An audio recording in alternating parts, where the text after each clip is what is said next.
What's up, fellas? Can you guys hear me?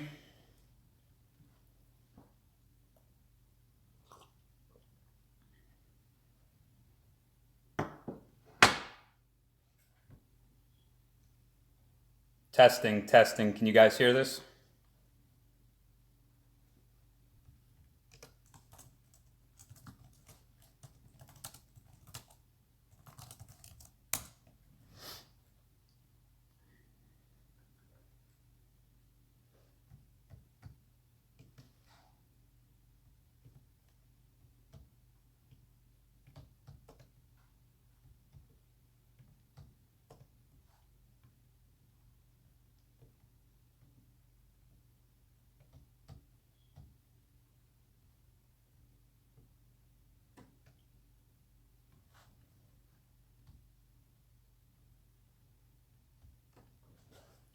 I think we're doing this all on my phone. Uh, can you guys hear this?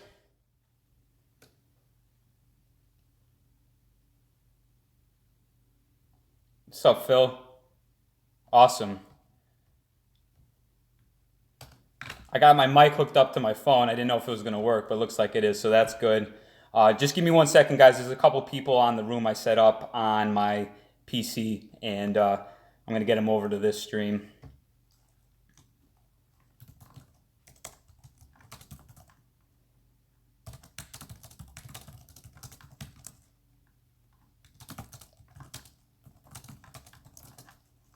What's up, William? Awesome, man.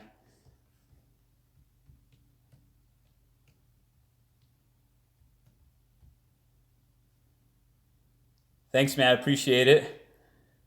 Backyard tuning. Yeah, we got hit pretty good. Except it was 50 degrees today in Connecticut here. And oh, awesome, Elkis, you made it.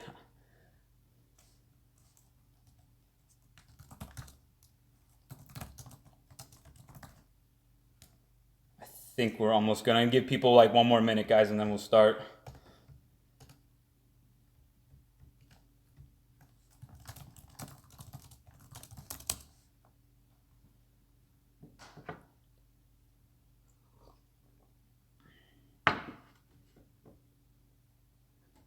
The MX-8? You mean MX-5 or RX-8?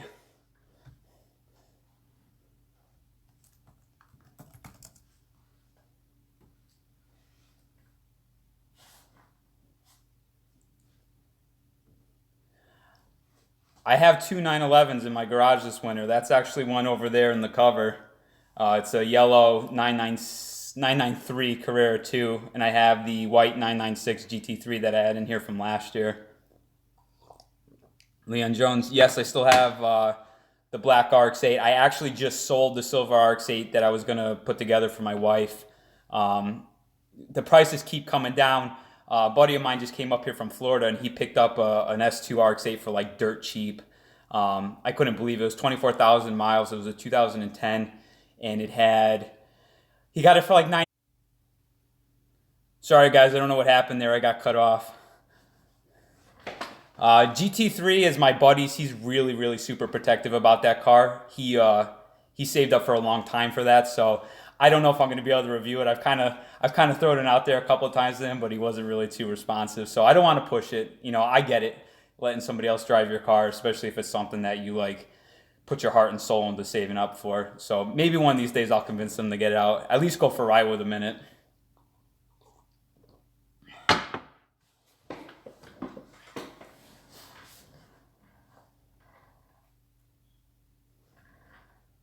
Thanks, man. Yeah, I mean, I'm really lucky. I want to tell the story of the house, and I've been putting together a video for it. I'm just a little bit slow editing it, but it's basically like the whole story how this whole thing worked out because um, the short story is that it was like really like a diamond in the rough property. It had a lot of complications and stuff, but I fought tooth and nail for it and really like won. I really like to sum it up. I really feel like I like won the lottery with it. Any other project cars? Probably not anytime soon, actually. Really, what I want to focus on is I don't want to take on any car debt or anything like that. So I want to focus on wrapping up the builds that I have going on, especially the white FD. The 20B build for that has to like get going, and I keep like pushing that off. So that's really the next one that I'm going to jump into. So probably no more project cars for me for a little while. Yes, I'm still using wood to heat everything. RX-8 track compression, yes, I have negotiated some stuff with Lime Rock to start filming there so I don't have to drive like a freaking asshole and a maniac on the street, to give you guys a good demonstration. So they're on board. So coming in the spring and the summer, we're going to be doing a new segment. My buddy Ryan's going to be helping me out as a co-driver. But the footage that I have from Lime Rock with the on the small go-kart track, which would make like a perfect like toge track, we're going to be doing kind of like hot version, best motoring type of video on there. So we're going to do, and I'll do a lot of comparisons of like older cars, and we can do time. We're going to have access to the timing equipment, so we'll be able to do like benchmarks and stuff on there.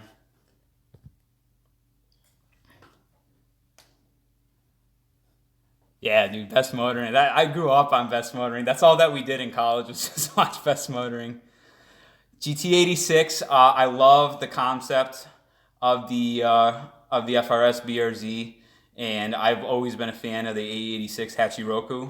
Basically, I consider my white NB my own version of what a Hachiroku should be. The only downfall I didn't like about the FRS BRZ twins is the power plant. I'm just not a big fan of EJ motors. Not that there's anything wrong to them if that's what you're into. It's just me personally. I kind of wish they went with something a little bit different on it.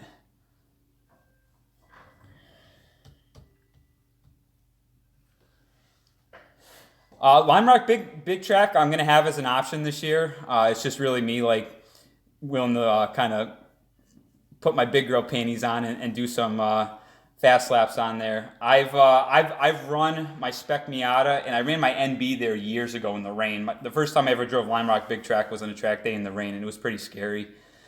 It's a great track, but it's definitely not really the safest. So I'd be pretty upset if something happened. Leon Jones, not that I really know of. Anything that I do that's rotary related, a good friend of mine helps me with. He's the one who's helped me over the years with all the tuning and everything on the cars. I put them together, and then typically when we go tune, I bring him just because he's just been doing it forever, and he's good. Not a shop or anything. He's just he's kind of a weird dude. It's hard to explain the situation, but those of you who know me, you probably know him.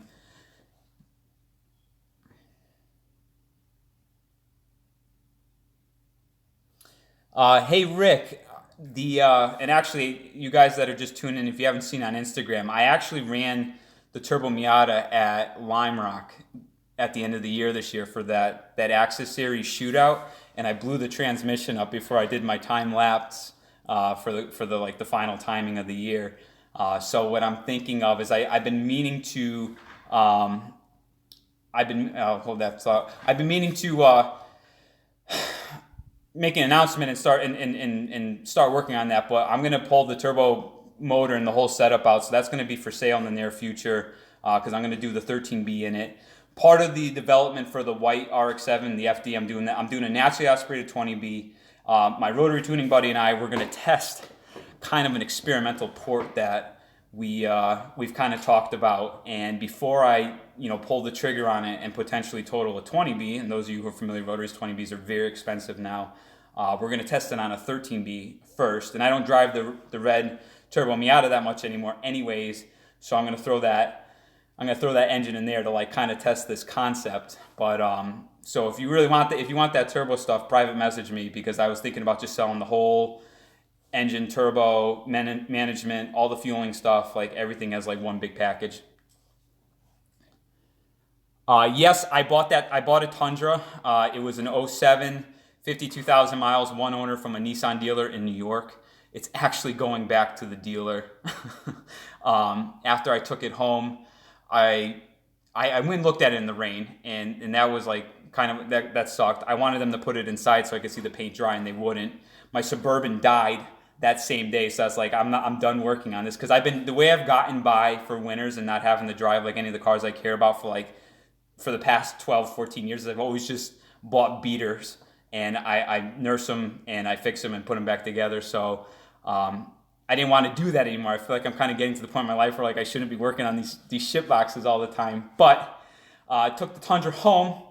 Pulled the bed liner up, saw some surface rust, pulled the bed liner out, was going to grind it out, and I was making a video for it. I was going to grind it out and coat it with like a rust coating like Rust Bullet or POR and then stop it.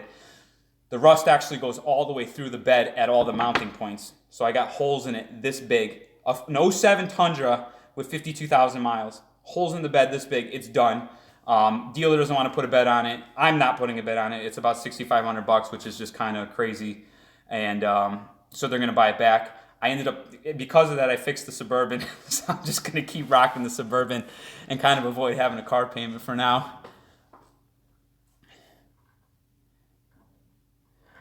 For a street car, ITB versus Turbo Miata, definitely, I would say the Turbo Miata. It's quiet. It's really fast. It gets good gas mileage when you're off boost because it's a 1.6. If you ask me what I think is the more exciting car, I think the NA Miata is the all motor NB, I should say, is the more exciting, more exhilarating car of the group. It makes all the right noises and it's just really engaging. I've toned with the Suburbans. They're 93 and a 94 K1500. I think they could do like 6,500 pounds, so they can move a car hauler with a car in the back. Well, Phil, now that this this Tundra is going back, and I fixed my other Suburban, I'm going to be rocking that. Basically, the money that I put down for the down payment, I'm going to go buy the lift, so that's coming very soon.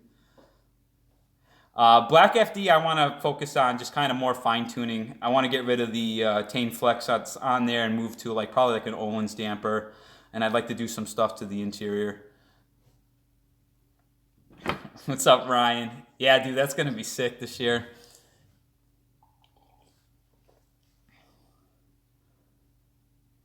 Thanks, man. Eminent Line. I appreciate that. I really do. I love hearing feedback like that, guys. And, I do this stuff because I love it, and I'm really trying to, expand and do more of this going forward. Not be a career YouTuber, but I got a couple small business startups that I'm working on. That's kind of why I haven't been posting as much recently, because I just got so much on my plate right now. But I love this, and I love when something that I say or do helps somebody and they relay feedback to me. It really means a lot. I'm sorry, I'm trying to read these comments. They're coming in so fast, and it's just on my phone because when I had it on my PC, it didn't quite work. Justin, you got to pay for that privilege, buddy. Oh, dude, NSX, man, I love the NSX. Being a JDM car guy, if I had a pick right now of the next JDM car to go into the stable, it'd be NSX first, Mark IV Supra second. The only problem with the NSX is I would want a 97 up, so the 3.2 liter with the 6-speed versus a 3 liter with a 5-speed, because I just think that gearing combo works terribly with the 3 liter engine. It's way too long and it doesn't have nearly enough torque to propel it. 3.2 has a little bit more bump and torque, and the 6-speed is geared much more better for the car. So still want pop-up headlights, but it would be a 97 up, and unfortunately, they're just so expensive. I just think they're worth, or they cost way more than what they're worth. Tommy F, yeah, I follow this channel. Surprisingly, we haven't crossed paths yet. He hasn't reached out to me, and I haven't reached out to him. I think he's about an hour away from me, where he is in Connecticut. But yeah, I'd be down for something like that. Just haven't gotten around to saying anything to him.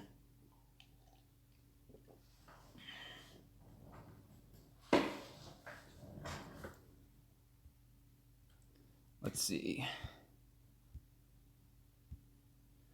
Elkus, yep, that's MR2 Ryan.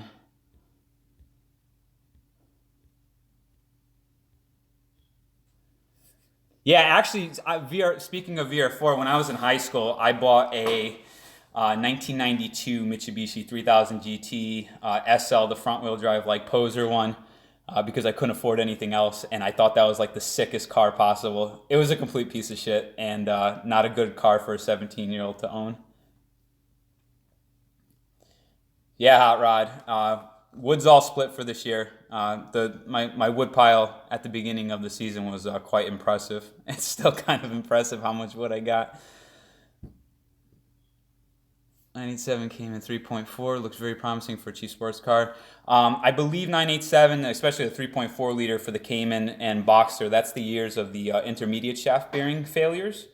So I would look into that for sure, certainly. I only have experience in the generation after, and it was a 3.6 liter. I want to say it was a 2011 Cayman S, but it was a fantastic car. I talk about that in the Z4 overview. It kind of what got me in that path of like looking for something a little bit nicer and like comfortable and sporty combined. Matthew, the 350Z. Yeah, actually, my buddy's got a pretty gnarly drift 350Z, and I think I'm going to do a review on that. We were going to do it this year, but just didn't have enough time to get it in before the snow started hitting.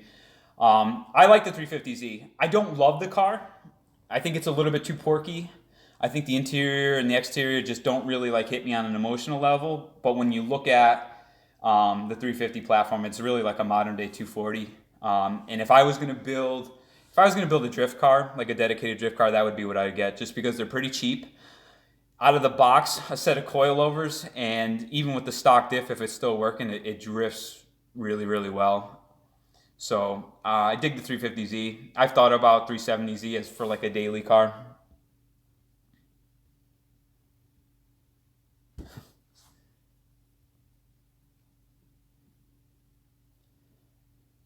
No, I'm not anywhere near where grid life takes place, unfortunately. Um, why did I gonna go rotary? Well, I actually really like the rotary. I've been a fan of the rotary for years. I've had plenty of rotary powered cars. I have one, two, three, four at the moment, and there's a lot of inherent qualities of them that really just make them a great motor, especially when you don't want to spend big money to make power. From like a naturally aspirated like four cylinder standpoint, like a ported 13B. Kind of like the experimental port that we're going to do and put into the Miata is going to make somewhere around like 250 to 270 at the wheels. So you're never going to get that out of a BP or a B6. Even an S2000 would be spending a lot of money to get up to those power levels. So plus it's to test the theoretical port that my buddy and I have planned for the 20B build and the FD. And the 20B build is like really like that's going to be my all-in car. That's the Halo build, no expense spared. So I want it to be perfect. So that's the other reason why we're doing this. Yeah, in the NB, I was running a 4.77 final drive on the stock 5-speed. I recently picked up a 6-speed from a Mazda Speed Miata. It was actually Turbo Tom's Mazda Speed transmission. A friend of mine bought it from him. He never ran it, and I bought it from my friend. And I'm combining that with a 4.3 rear end using a second generation naturally aspirated Mazda RX-7 clutch diff. So the diff and the pumpkin, everything's assembled. I had the tranny and the diff painted. The only reason I'm procrastinating putting that in is because I'm buying the lift soon, and I don't want to do it on my back. And plus, I want to film the video, and just doing it on the lift is going to make that a lot easier. But the reason why I did that is because I'm going to shorten 1 through 5 slightly, and it'll give me a better cruise RPM in 6th. My biggest complaint with the car right now with the 4.77 and the 5-speed is that 80 miles an hour on the highway, you're already over 4,000 RPM, and it's just like buzzy, and it just doesn't feel too good. I'd rather a little bit lower cruise RPM.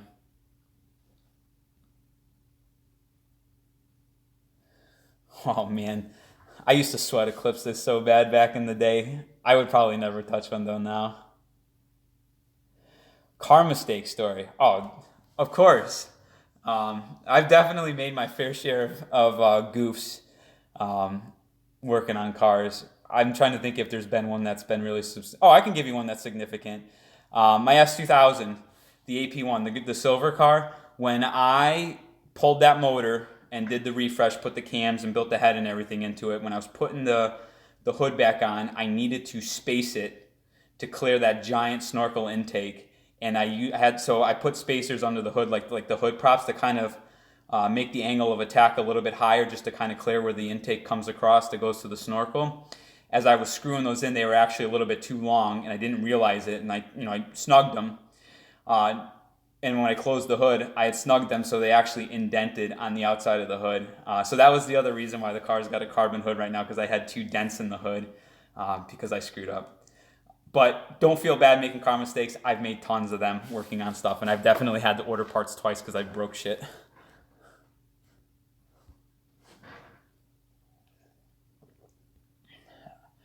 Ooh, FD and S2000.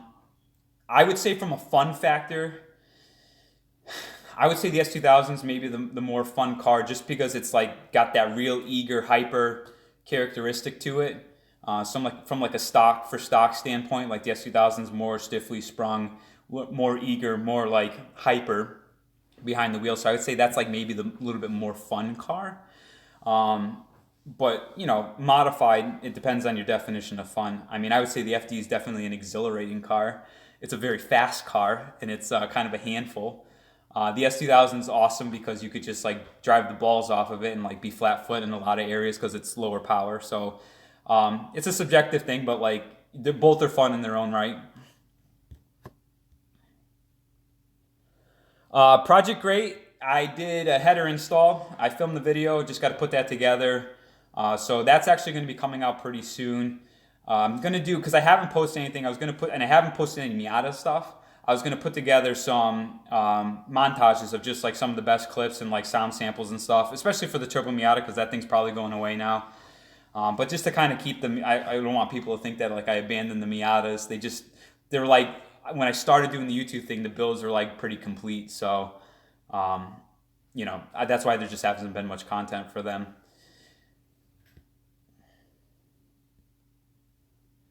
Solving Miata overheat problems. I haven't had overheating problems where I needed to do a coolant reroute on it. Even with the 6 years I raced spec Miata, we just ran the biggest core aluminum radiators you can get. So the coil makes two sizes. I always run the larger one. You can't even do oil coolers in spec Miata, but like on the Turbo Miata and the ITB Miata, I have oil coolers on them. So I think any car that you're going to track a lot, I would do oil coolers, the biggest radiator you can get, duct the shit out of them, and go from there. And then if you're still having issues, like if it's I haven't done like a lot of big track stuff with the Turbo Miata, so that may have heating issues, but I also didn't do a ton of ducting on it. I never had any issues at Lime Rock's go-kart track, and there's not a lot of airflow at lower speeds, so that's what I would do. Ducting is key, and just having proper coolers. Leon Jones, yes, I premix all my rotaries actually, even the RX-8 now, which has the Sone oil metering adapter, and that's premixing with Idemitsu. Hey, what's up, Andy? I got to come in and get a trim from you. You think you could do something with this thinning hair of mine?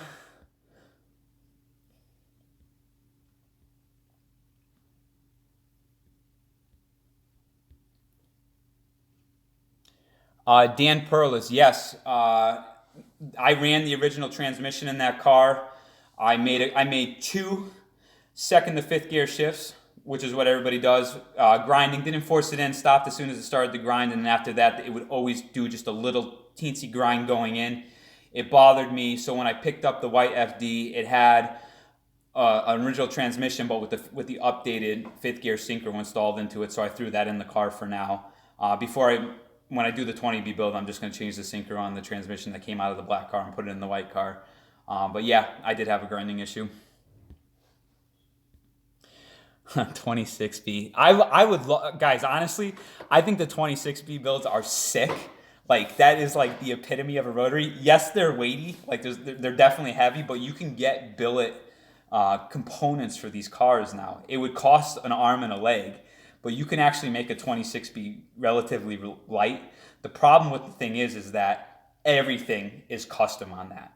There's no out of the box for it. The shaft is custom and it's very, very expensive. The housings are custom.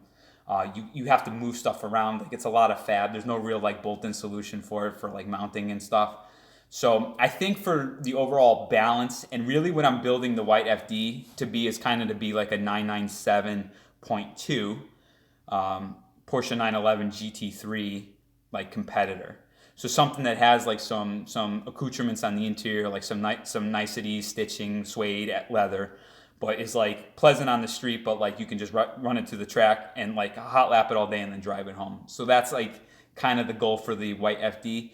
And I want to do like a almost I shouldn't say Singer 911. I don't want to compare myself to Singer because they do some above and beyond shit. But I really want to like really go the extra mile and make like everything super super nice on that car. So like you can lift the carpet up and you see like gorgeous fasteners, or you pop a wheel off, you see gorgeous fasteners. Everything's painted professionally or coated properly. Um, so it's going to be like kind of like the no expense spared build. But I think 20B is the best for like the overall balance and the spirit of the car.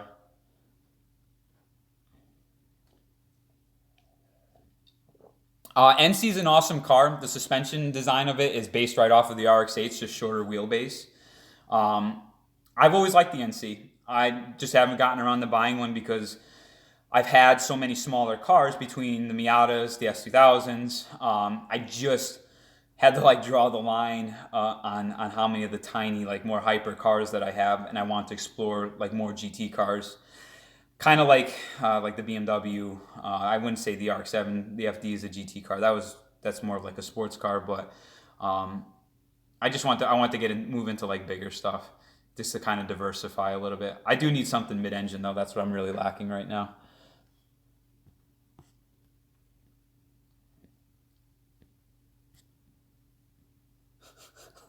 Leon Jones, the Eclipse. Dude, you do not see eclipses anymore. As sad as it is, I will say this: there's a guy, there's a local like place in Connecticut. It's called the Berlin Turnpike. It's like a very happening car place. I don't go there nearly as much as I used to when I was younger, just because I'm a little bit farther away where I live now. But there's a guy who rocks an Eclipse there, and it's got like Fast and the Furious style graphics on it and like underglows, and I think it's so sick. Every time I see it, it just like brings back like nostalgia so much. Um, so it's just kind of funny. But yeah, you really don't see eclipses otherwise. What's up, Jim? How's it going, man? Yeah, definitely, dude. Just hit me up.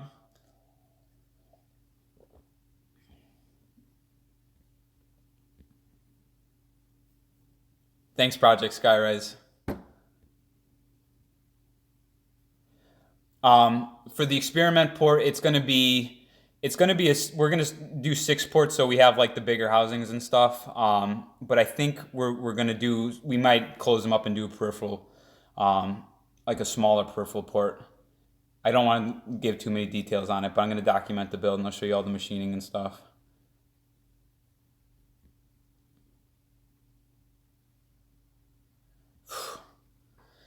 I don't know what I would pick for a front wheel drive. I used to be a big like EG Civic hatch fan back in the day. I had 4 of those damn things, but I got to the point where like I dailied front wheel drive all the time, and I just like got so upset that I couldn't like control the rear with throttle. And plus, I think front wheel drive oversteer is scary. So um, I don't know. I kind of like the 4-door Civic SIs when they came out. I thought those were kind of cool.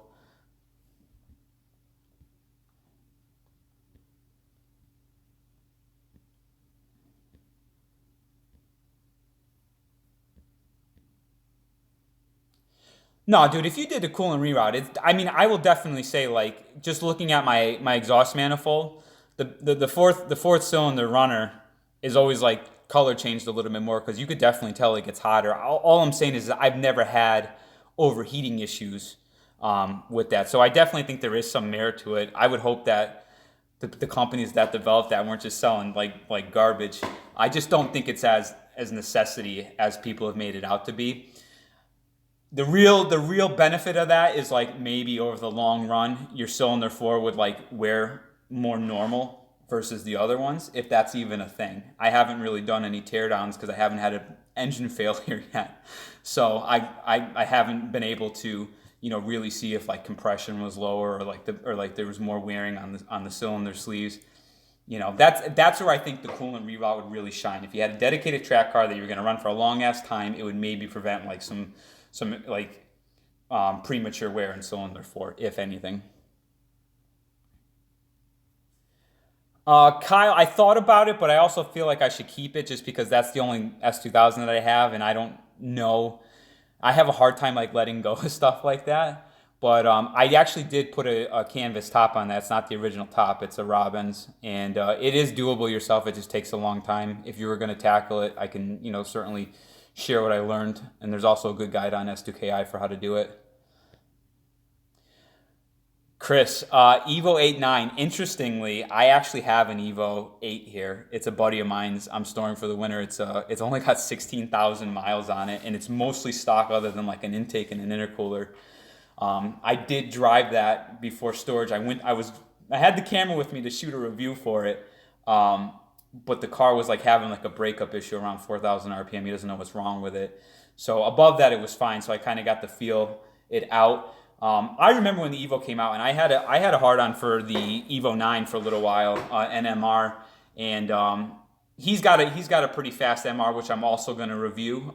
It's his, like, I think it was a B Street prepared car last time I checked, but it might even be whatever now. It's pretty quick. I did get a chance to drive it. I like it a lot. I just don't love all-wheel drive. It's a good all-wheel drive setup, but I really like rearward drive bias on anything. So the all-wheel drive thing is tough for me, just because I like to like do the hoon stuff. So like that really kind of prohibits that a little bit. So I don't know if I'd ever actually buy an Evo, but I do like them. I think I respect them. What's up, DNS? DNS here. I like that. Yeah, Datsun 510s are awesome. Expensive now. Munesh, for your first rotary, I would say it's an S2 RX-8. Just change the ignition components after you get it, and make, as long as it's good compression. If you get a late one, it's still under the engine will still be under warranty. There's an 8-year, 100,000-mile warranty. So if you pick up a 2010, 2011, it would still be covered in case something was wrong. But they have most of the issues sorted out, but still expect to do some minor sorting on it. But that will kind of get you into the whole rotary thing, and that's probably the best reliable thing you can buy at the moment that's rotary powered. I don't know what Rob Dom's doing. He's a maniac. That car and everything that he's doing is just like out of this world. I don't know if I would ever build something that crazy. He's trying to really do something that I don't care too much about, like that all out like half-mile speed or whatever he's trying to do, but it's sick. I think it's awesome when anybody's doing stuff for rotary. It's, I hate to see it die. I think it was devastating when Mazda killed them off. So anybody who's building rotary stuff now is definitely okay in my book. No, I would not do rotary for your first car. Get something that's a little bit more reliable. For a street car, for a street car, honestly, like I like having interior. I'm kind of like an interior whore. I love like leather wraps and like accented stitching, Alcantara touch points. I just think it really like kind of creates a sense of occasion. Or like even like the interior of like the NA Miata. I did a lot of like classy looking bits in there and the seats and stuff. It just kind of adds to that overall experience because that's where you are most of the time, and you're seeing that. So I like having an interior. I don't mind some exhaust noise as long as it's not too drony. The droning is what like kills me. So that's why you see like a lot of my cars aren't terribly loud. The two loudest cars that I have are the S2000 and the NB Miata, but they're definitely very tolerable considering how loud those engines are in their current trims.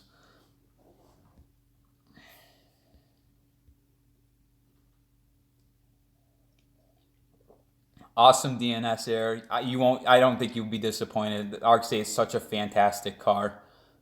It really is an understated car. You just got to sort them out, but once they're sorted, they're such a tremendous car for the money. Yeah, I was saying before BDKB, I had 4 Civic hatches growing up. The most modified one was a 92 Civic VX. I had a B18 C1 GSR swap. I put a Greddy turbo kit on it, made like 223 at the wheels at like whatever it boosts out of the box with what was the old Honda tuning system? Whatever the one that you could flash the ECU is, I can't even remember the name of it, but it was like one of the very first ones. And then I had a 95 SI that I was dailying about 10 years ago, somewhere in that vicinity, and I did pick up a JDM B18 C5 for it with an LSD tranny, And right before I put it in, the car got stolen. And it got recovered like 2 days later with just a bunch of stupid stuff taken off of it. But I was so frustrated, I just sold it and I never bought another front wheel drive Honda after that. Yeah, DNS, or if you have any, oh, sorry, Matt, you're responding to him. I think they'll be fine.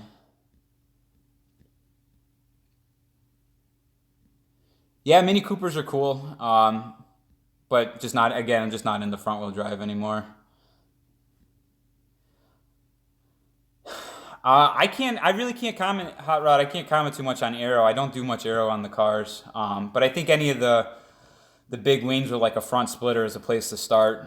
The garage Variolifts definitely, you could feel the stability that they add versus not having anything on there. So I would imagine that with like some sort of GT wing, like an APR wing, would be a great starting point. Dan Pearl is, yeah. I mean, I'm definitely not opposed to it. It just hasn't come up in conversation yet with anybody. Thanks, 13B. San Francisco.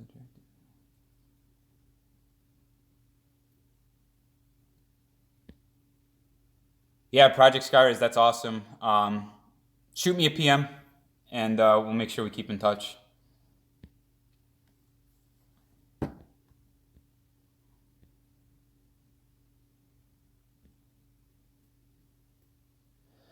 Tony Smith. I actually don't do too bad with car taxes. I do terrible with the house taxes now, with the new place. But like car taxes aren't too bad for me. I want to say for everything I paid $1,200 or $1,175 last year. I get breaks on anything that has a classic plate. So like the Black FD, the NA Miata, the Suburbans, anything that's 20 in Connecticut is 20 years for a classic plate, and if you have one, it's $15 a year flat fee for the taxes. The car that kills me is the Z4. That's always like 500 and change for that, and actually surprisingly, the AP1 S2000 is around 250 or 260 a year for taxes. Favorite American muscle car? I would say Dodge Viper if that counts as a muscle car, but that's definitely my favorite American sports car. Yeah, backyard tuning. I have a few ACT clutches in my cars. I mean, ACT's been around forever. They're all good stuff. I just wouldn't get any stiffer of a pressure plate than what you need. What's up, Danny?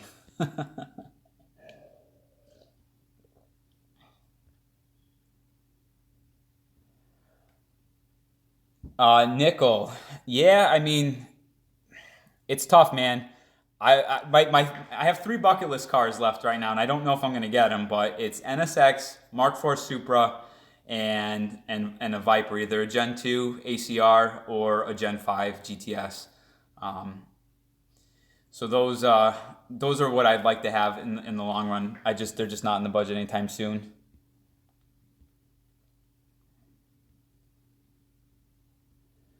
It depends on what class you're going to run that NA Miata in. I would really look at the rules because the littlest mods start bumping you really fast in class. So like coilovers, I know would move. Well, actually, no, street class doesn't allow coilovers if I recall correctly. It's been a few years, so my SCCA rule knowledge is out of touch. But I remember back in the day, a set of coilovers would move you right from stock to street prepared, and you get your ass handed to you. So I'd really look at the classing that the car falls into, and then decide from there what you want, because as soon as you add the wrong mod, it puts you into a much higher class.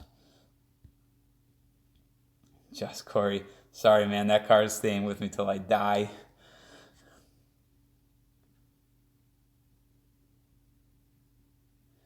E90 M3. I love the E90 M3. I think that's a sick motor in there.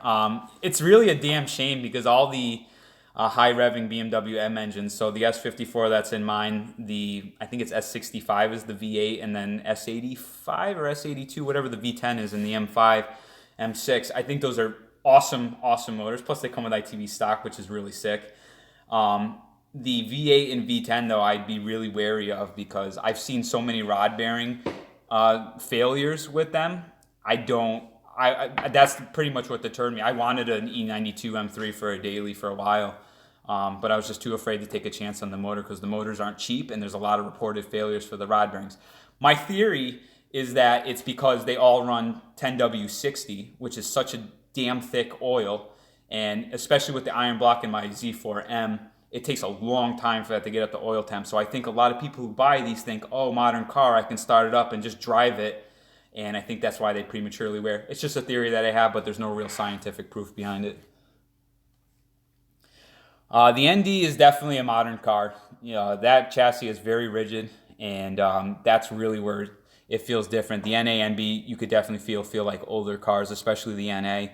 They're very raw, very bumpy. You feel everything through the chassis. The ND still dampens some of that. There's feedback. It's very tuned and tailored feedback in the ND, but it's definitely dampened. Samurai, I used to do a lot of sim racing, a lot of GT4 and GT5 or 6. Yeah, GT4 through GT6, but ever since I moved, I haven't played more than probably 2 hours of video games in the last 2 years. Just never have time for it anymore. Injectors in the Turbo Miata are 460cc turbo second gen ARC-7 injectors. ACES, I've actually been meaning to get up there one of these days for that. The AP1 should be pretty well rounded and put together this year, so I would definitely consider going up there for that. Bro science. I like the 997 GT3. If I had to pick at a 911, that would probably be my pick. But now that they're bringing back the manual for the GT3s, the new one with that engine would maybe win me over. The GT3 that I drove, the 2016, that is a fantastic motor. I don't know how reliable it is in the long run, spending 9,000 RPM, but it was definitely exciting. So that with a manual would be pretty sick. And if I had to pick between 997.1 or 0.2, I'd probably go with the 0.2. I think there was a lot of revisions that make that a more worthwhile car. Lotus Elise, no. I love the way they look. They're just too small wheelbase, I think, and when you put a limited slip behind them, they really get kind of edgy. And it's not like edgy where like you can't control the oversteer and stuff on it, but to like balance that car at the limit is definitely a task. So I kind of scratched that one off my list because of that. Plus they're expensive, and I don't think they're that nice of a car for what you're paying for. The 4C I absolutely love. I did a podcast on this. I just never released it because the audio didn't come out too great. But I think the look, the carbon chassis, everything about that car is absolutely stunning. But the power plant kills me, and the no manual transmission option kills me.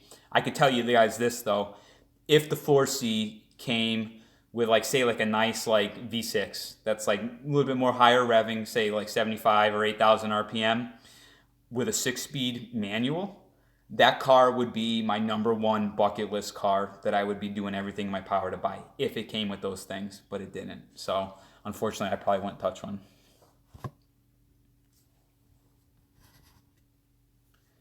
The ND is a very rigid car, and it's actually more rigid than the S2000. I wouldn't say like night and day, but it's definitely more rigid.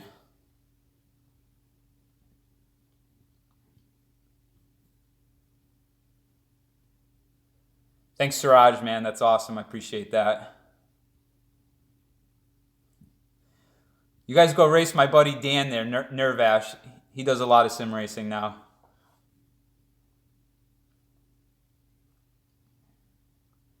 Hell yeah, Jowlin. I'm definitely, ITBs are on my list for the AP1. Yeah, Jim, let's go on this year.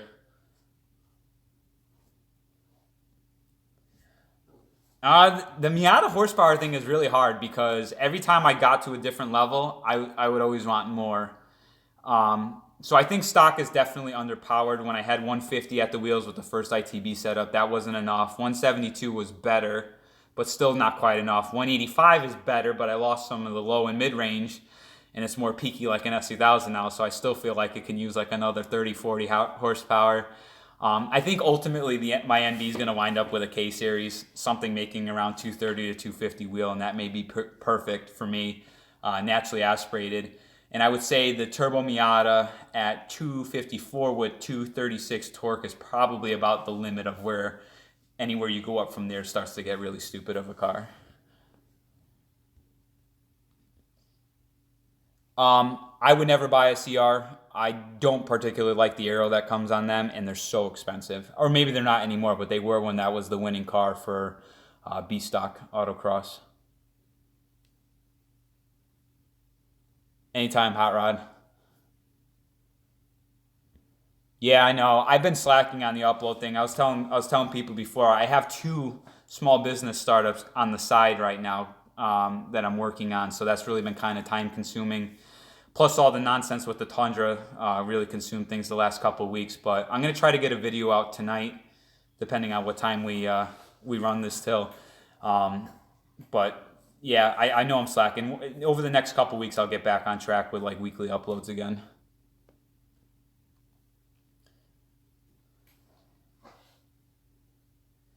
Honestly, James, I'm really happy with the mono sports in my S2000. I think they're pretty damn good. And for a car that's like already kind of like, how could I put it, like not really creature comfort or like not really comfort oriented.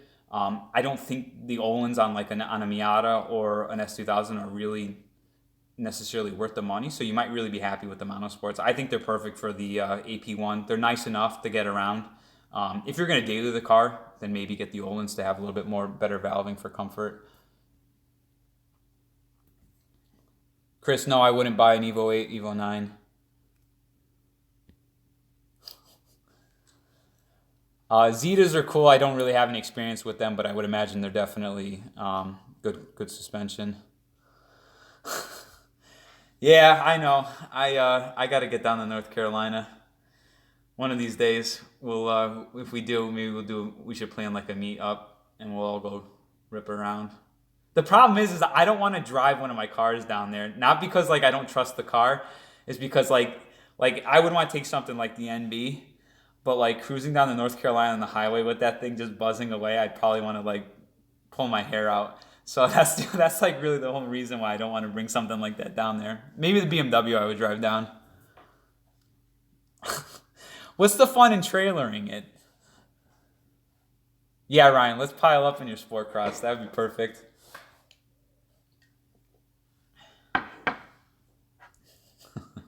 Nickel. Out of control.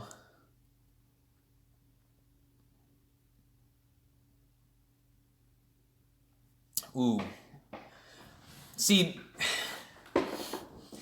S2000 out of the box is a really fun car. I would say a stock S2000 is way more fun than an NB. But I think the setup that's on my NB, which is aside from the engine, which is not as easily reproducible, but the suspension setup and everything on that car is, it's a really fun car. The only thing is like it just takes a little bit more effort to get the power out of the NB. But if you already have the NB platform, you could certainly make it just as fun, if not even more fun. So I would say my NB is definitely way more fun than a stock S2000 at this point.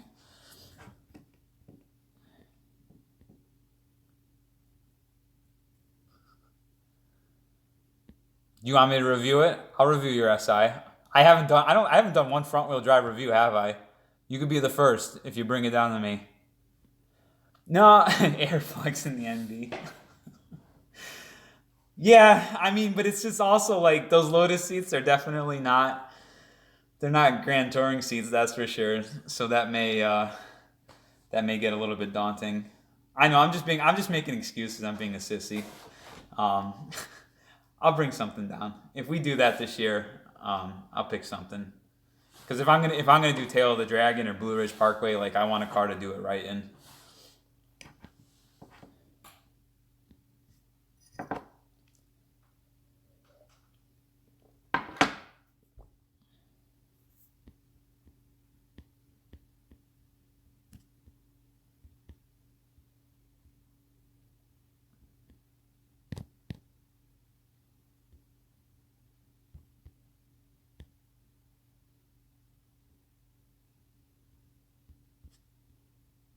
Just skimming back here, guys. I know I might have missed some of you, so I'm going back to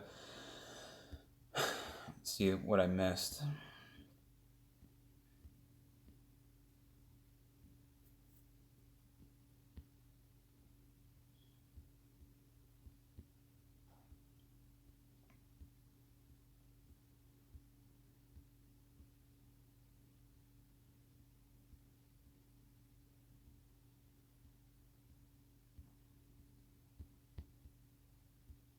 I can't find it. I thought I missed a bunch of them.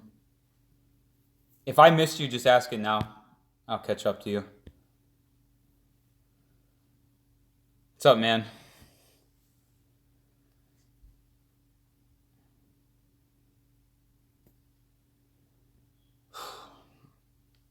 Which S2000 I think is a better deal? Um, that's a tough one. What year is the AP1? Oh, it's a 2000. It's the first year. I would say the AP2, just because there was an oil skirter revision that they added to the half year of 2002, and the earlier ones don't have that, and you got to drop the pan to put it in if you want that. They definitely put it in there for a reason. So I would say the AP2. Plus the AP2 is like really, it is the better base car if you're doing a build. I mean, the AP1's more soulful, but either one could be very soulful. Yeah, I mean, I think the Sky Active thing is really awesome. You can really hammer on those cars and they still get pretty good gas mileage. The only thing is I don't understand, and I think it's kind of how they produce the low end punch that they do. Is why they don't make more power up top. At that compression ratio, 2 liters, I think that motor should be 200 crank at least 200. But I think the cams are like really wussy in that car, and that's kind of how it's like so punchy down low. But I don't know. It's a shame. It's a shame that Mazda never really offered like a more hopped up like track day version of the Miata. I know they did like the turbo Mazda speed for the end of the NBs, but like something like making like 200 or to like 240 like crank horsepower, I think would be pretty sick. I would love to see something like that. Yes, I love the NSX. I would definitely buy one. They're just very expensive right now, and I don't know if they're ever going to come down.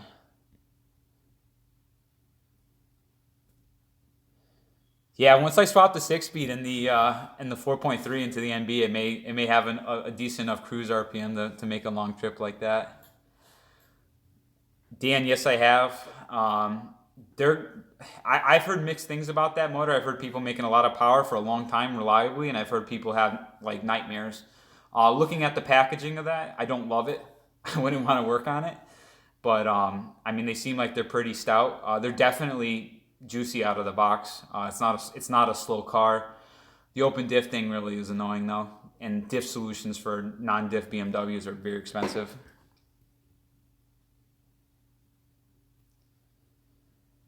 The Indy's a cool car. I probably wouldn't buy one for me personally, but if my wife wanted one, I wouldn't be opposed to it. I think eventually we're gonna get her into some sort of a convertible for like a summer car. She really likes the ND, and she likes the when Maxime was here with the Rev 9 car. She loved that thing. She really said she liked the look of that. So I mean, there is a possibility for that. It really just depends if she wants it or not.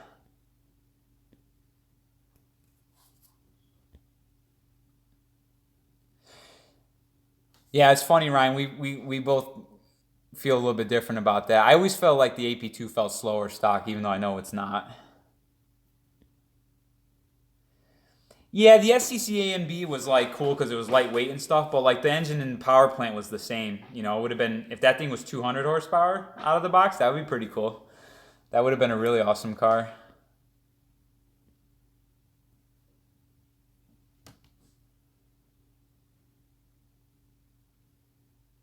Thanks, Zane. Yeah, Mazda Speed's a cool car. My friend had one. He loved it. It got hit and totaled recently. Not his fault, but so it's gone. But I drove it. It's a pretty fast car. I'm not again the front wheel drive and the hatchback thing just doesn't really jive with me anymore. But it's definitely a cool car, and hatches are so practical. You could just pile crap into them, so they're cool.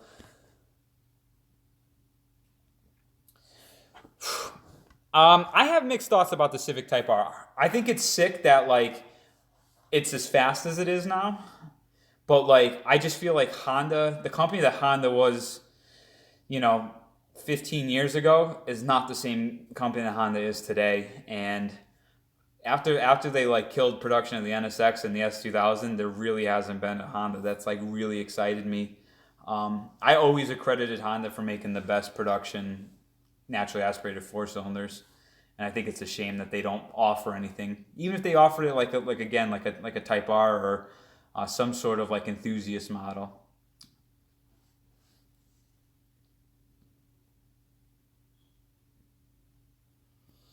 I like the AP2 slower steering rack. I didn't think I would like it. I mean, I like the AP1s too, but like for correcting slides and stuff, the AP2s is definitely a little bit nicer because it's just not as frantic.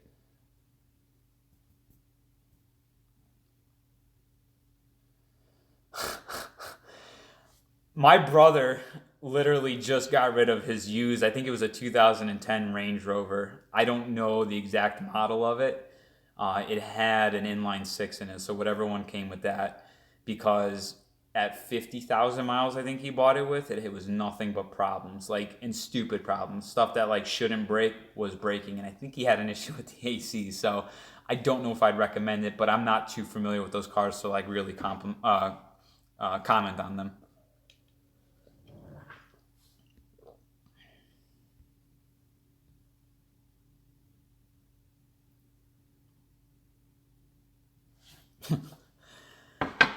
Man, that's got to be a pretty crazy setup to drive, huh? 500 horsepower out of a 1.8 NB. Yeah, Tim. I ultimately I keep saying I think the NB Miata is going to go K series because to really make any more power out of that setup, it's just going to be stupid money and a lot of work. So ultimately, that's going to wind up K series, naturally aspirated, of course. Walter, I'm not too much of a front wheel drive fan anymore. Back in the day, I was. All my dailies were usually front wheel drive, but now that I have Suburbans for snow, and I just drive a three season rear wheel drive daily, and I love it.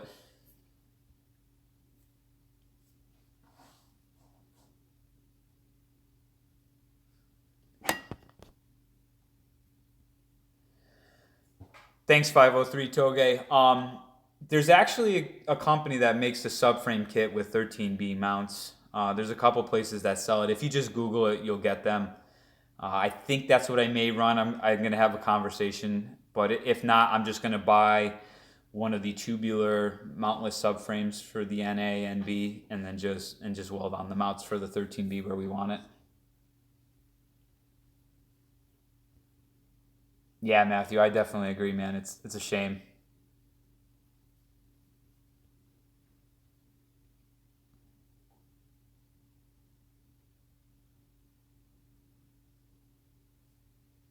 No problem, man. If you always, any of you guys, feel free. You just leave a comment in a video. I do read the comments, and I make my best effort to respond to everybody. And I mean, I think I usually do. But if it's something that you want to ask me or you want to talk about, just feel free to DM me.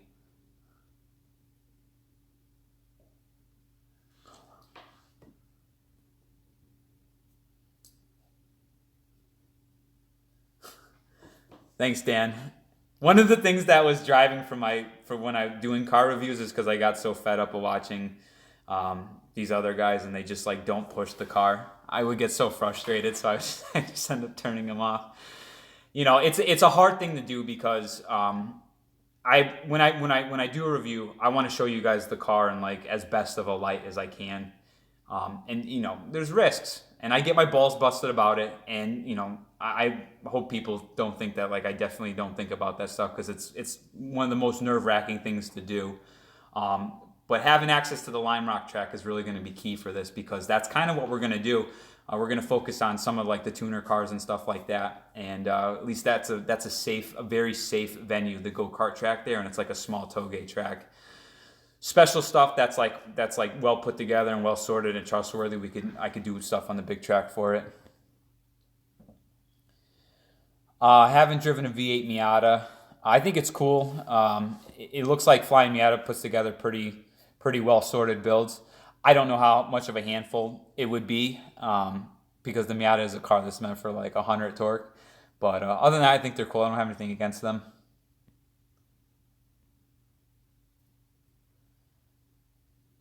Yeah, ITRs are like I can't believe how much ITRs are selling for now. They're selling for some serious money. I haven't taken any comp TIA tests. But I did do a bunch of Sonic Wall stuff back in the day because I was an IT consultant, and that's where I got my start in doing network security was there. So I had a bunch of Sonic Wall certifications, and then after I moved to the company that I'm at now, I did the Cisco CCNA.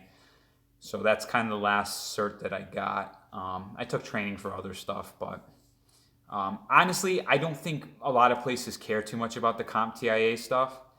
So I wouldn't really put too much weight in that. If you have something like a CCNA or like whatever the Windows certification is, I don't even know what it's called now. I think it was like MSCE back in the day. Like the bigger, like more difficult certs, people kind of take notice to that. But like honestly, what I found in the IT world is like they want to know that you can do what they need you to do, or at least learn it. If you're like open and you say like, anything that I'm not familiar with, I'm very adaptable and I can get up to speed with maybe a little bit of hand holding. They like that too. So it's really been the experience that I think is like that most like employers put the most weight in.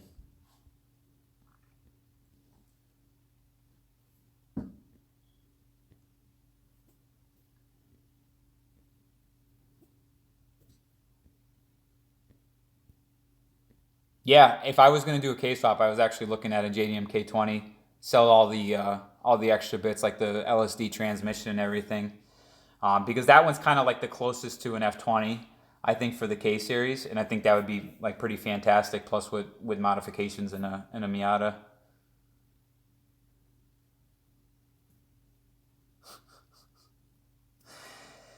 Man, you Aussies, you guys are out of control.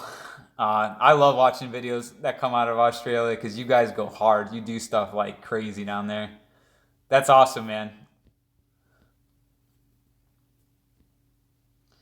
FD's kind of going to take a little break. I want to start filming the build for the white FD, but I released the overview, street impression, and the track impression for the black FD. If there's anything specific that you guys want to see that I didn't cover, I'm always open to ideas, and I love it when you guys throw out stuff that you want to see more of because it kind of helps guide me for like when I'm trying to come up with an idea for what I'm going to film. S2000 definitely, just because that build is like that's really the most active build that I have going on at the moment is the AP1, and I'm glad that I'm documenting more of that. I wish I did the rebuild on the motor, not so much the whole motor, but the head. But at that time, I wasn't doing YouTube stuff. But I do wish that I could have documented it because there's a lot of great content on there.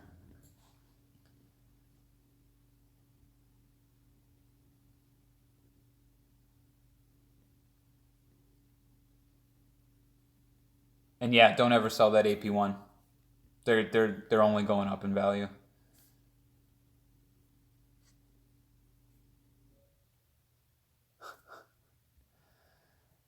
That's awesome, Walter. I actually looked for like Ecotech swaps. I couldn't find anything.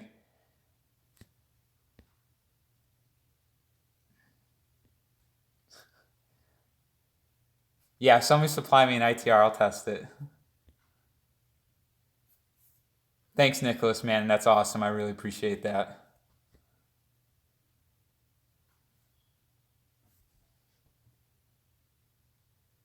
Thanks, Matt.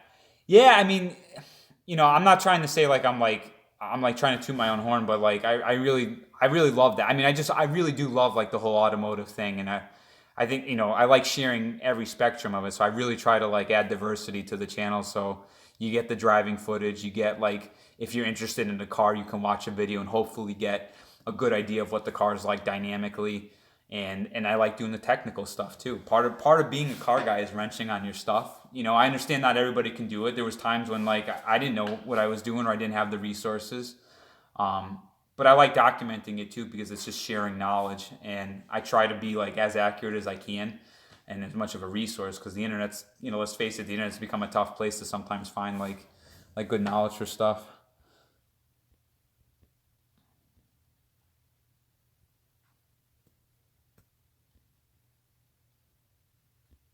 Wow, that's serious money still.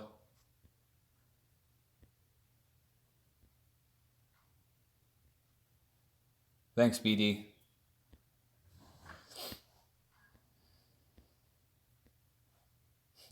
Ryan, you should add the disclaimer that you like crazy crazy cars though. I don't know if I would say that car was well balanced.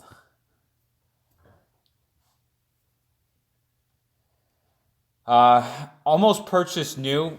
when I saw the current Nismo 370Z with the updated fascia and the updated interior, I actually really like that car, and I did consider buying a slightly used one for a daily, but big car payments suck, and like I really just want to focus on what I got right now. I don't want to like delay the bills that I have going on anymore.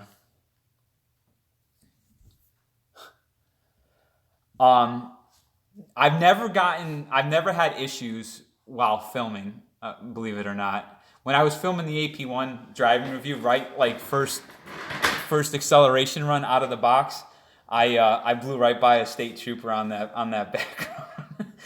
He looked like he was braking hard, but I just didn't stop. And I turned off of the road and took a little break. But yeah, I mean, unfortunately, like that type of driving, I really just like to do at night when the roads are more empty and you can like see headlights and stuff at a distance, so you know if there's people around.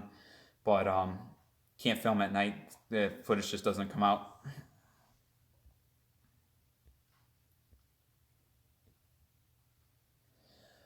Um, Line mark, most of the footage I have there is from the go-kart track, and what's nice about it is you can change the configurations around on it, and they do for a lot of the days that we run there. So that's why you see different configurations on it.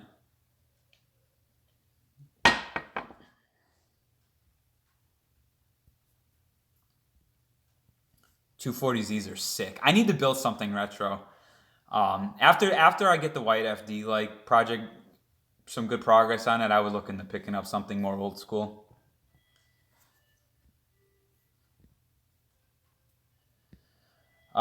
Personally, no for the NDRF, but if my wife wants one because she's shown interest in them, I would consider picking one up.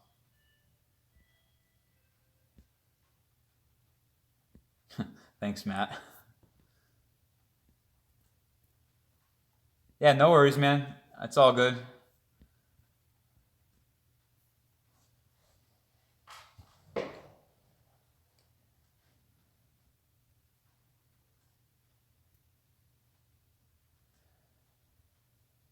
Yeah, we when I did the suspension video for the Black RX-8, at the end of it, it's at Ryan's shop up in Mass, doing the alignment. It's hard to film stuff like that just because it's like kind of dark when you're looking up at the eccentrics and stuff, and like showing that plus like also like showing you turn the eccentrics and then showing the screen, like so you could see like what's changing. Like you almost need a camera guy to like film back and forth for you. But anytime I go for alignments now, I do them at Ryan's place, so I can bring a camera with me and show you guys that.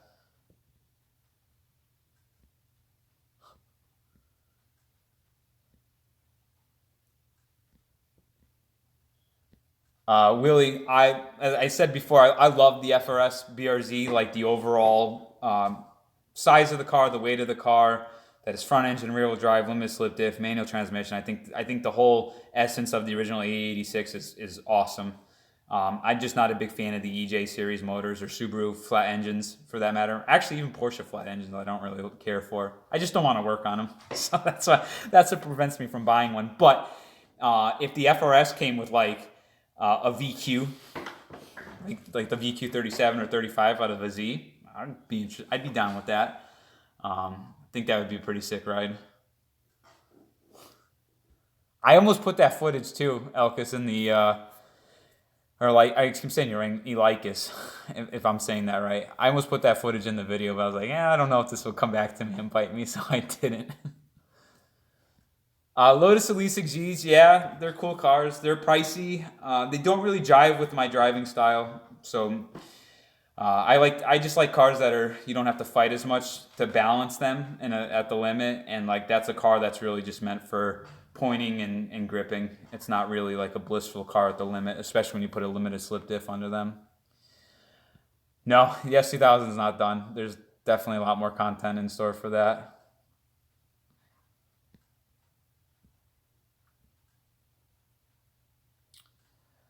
Yes, I still have the black RX-8. I sold the silver RX-8 the other day to a friend of mine, and I'm gonna get my wife an S2 that's running instead of putting that one together.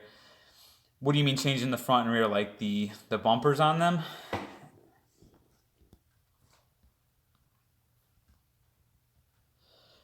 Yeah, I put the S2000 on the big track. That's a car that I trust. That's a car I'm actually setting up for track days, so there'll be definitely be bigger track footage for that to come this year.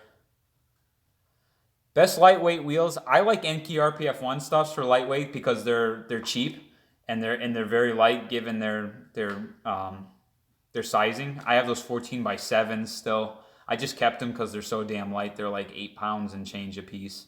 And even for like on my FD, they're 17 by 9.5 with a 38 offset. I want to say those are around 15 pounds and change a piece, which is very light for 17 by 9.5. That costs under $1,000 for a set.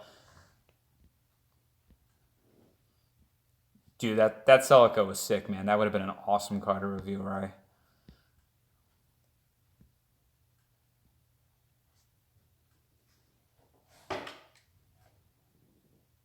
Oh, sorry to hear, Matt.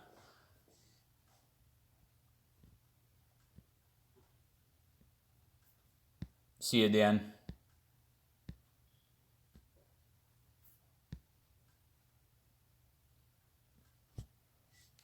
I haven't had any direct experience with Zetas. I've always just bought the Tanes because they're cheap and decently good for what they are. Um, I don't think they're the best coilover out there. Like I have them on my black FD, and I don't love them on that car. I think that car is deserving of something a little bit better, like an Olin's. So yeah, I'm with no experience. I can't really comment if they're worth the money or not.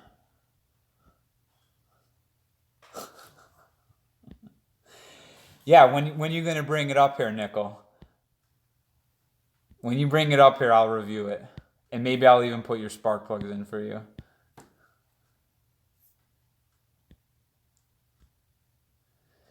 Dream supercar.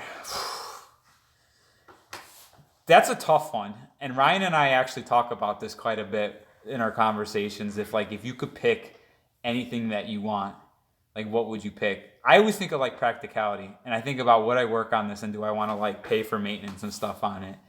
And when I do that, I always like resort to something like really boring, like a Viper or like a V12 Aston Martin Vantage with a manual, like just stupid stuff like that. Um, it's hard to say because the paddle gearboxes, as great as they are, the double clutch gearboxes, as great as they are, they really kill a lot of cars for me. So stuff with like manual transmissions usually like takes precedence over them in my book. So I usually resort to something of that.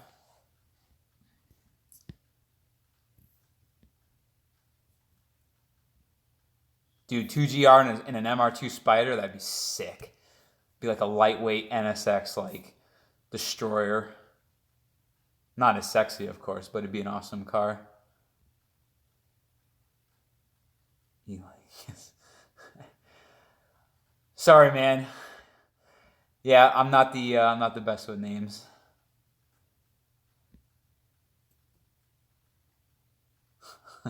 Just have a Toyota with a CV engine. That's good.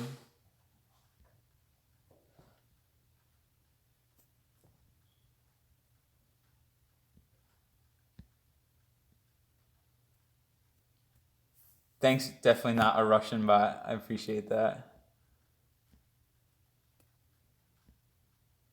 Yeah, the Frisbee twins are awesome cars. They are.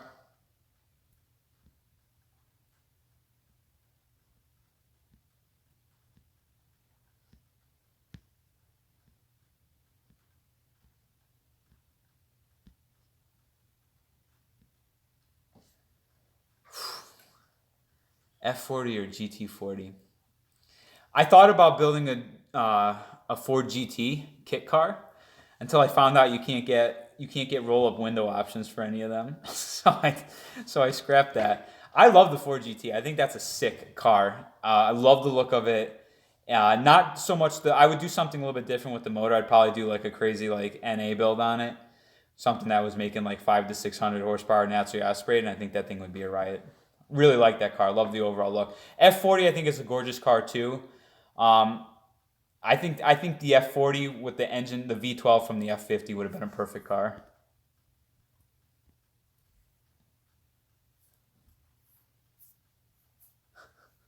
BD.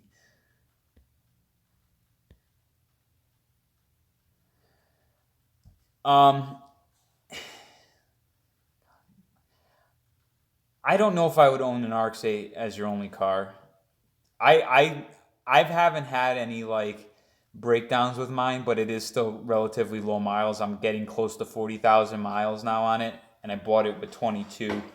Um, I wouldn't have it as my primary car. I justify owning it because I have my shitbox Suburban I can default to, or one of the other cars if it's warmer weather in case that thing breaks down. So I would probably look for something a little bit more reliable. But if you're looking for that type of car, look at IS 300. That's another great bang for buck.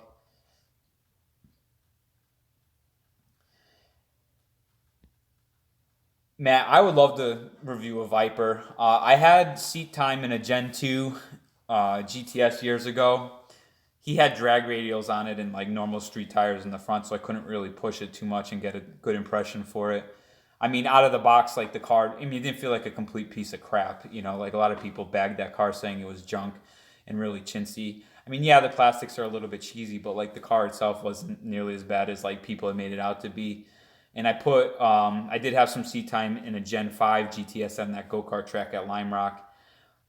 Cool car. Modern cars are cool, but it didn't like I thought that car was like really well rounded out of the box, but like I was a little bit disappointed when I drove it. It still needs some like suspension setup and tuning to like make it a little bit better. Um, but I would love to review one. That would be a great review.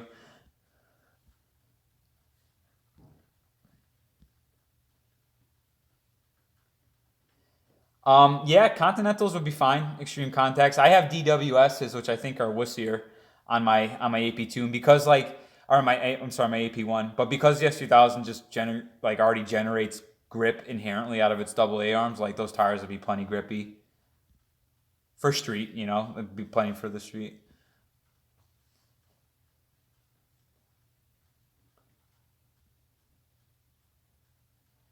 I think you can run a 40,000 shave on stock ECU. It doesn't retard the cam timing that much. I haven't done it personally because when I shaved my head, I already had a standalone ECU, but I don't think that you would have issues with it on your stock ECU.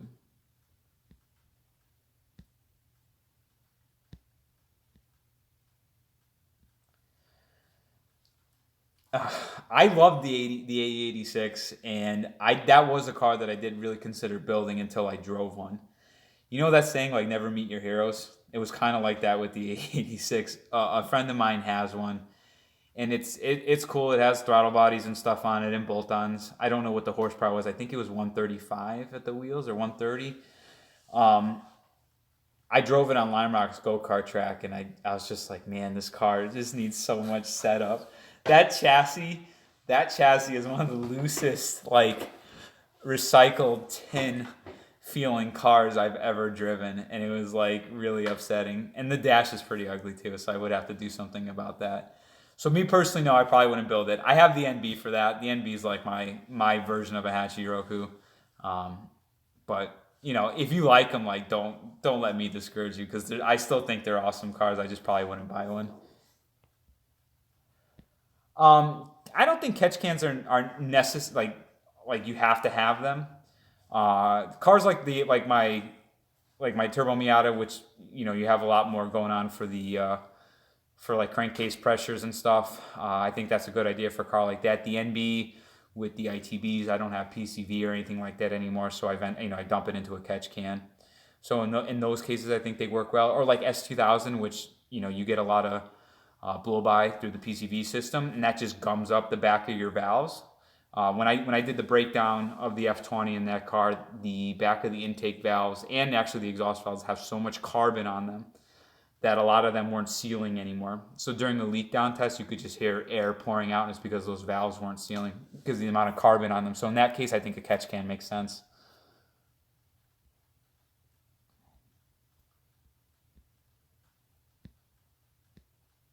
Yeah, let's put that one together, Ryan. I want to drive that new ACR in the big track. I bet you we could. I bet you we could set the street car track record with that car if we gives it to us for Lime Rock.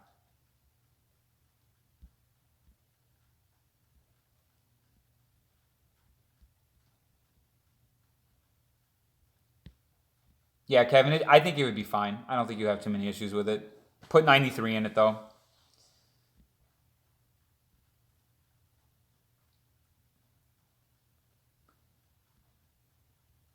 I think 370Z is an awesome car. It's a little American car feeling for a Japanese car, but like if you think about like the way I look at the 370Z is like it's almost like a modern FDRX7 or Supra. What else is out there that's a Japanese like rear wheel drive over like 300 horsepower sports coupe? There's not much, you know. So like the 370Z is like what really kind of fills that gap. I love the fascia redesign of the newer Nismos. I think that whole package looks really cool. So I would say definitely go for it if you like them. Yeah, F40 with F50 would be sick.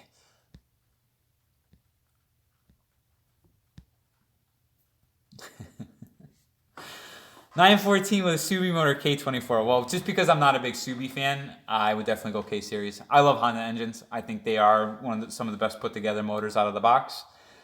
So that would be my choice if I had to pick between that or Subi engine.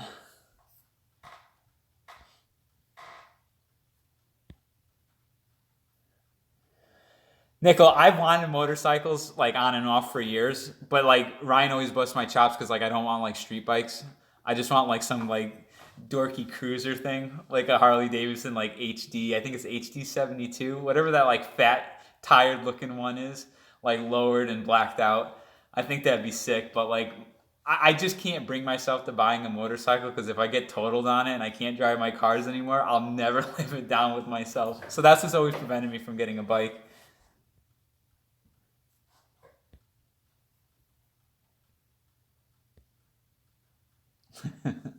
That'd be a cool. Somebody should do that and do a build for it.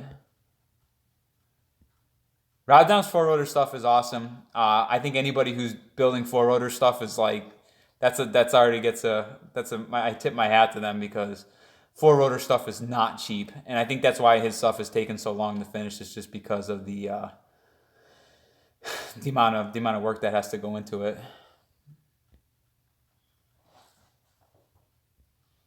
J series would be a cool swap. I think that's pretty neat. I've thought about that as an option, but because the Miata is so light, and if you don't, I mean, let's put it this way: if you don't want to do a lot of work to the motor, I think the V6 swap out of the box is like already plenty. But because of how light the Miatas are, I like the high revving four cylinder stuff, so that's why I would probably do K series personally.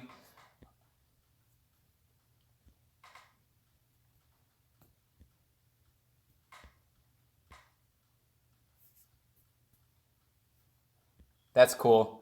I would say, yeah, I would think the S2000 is maybe the more fun car. The 370Z would be the car that I would want to pick for like a daily driver.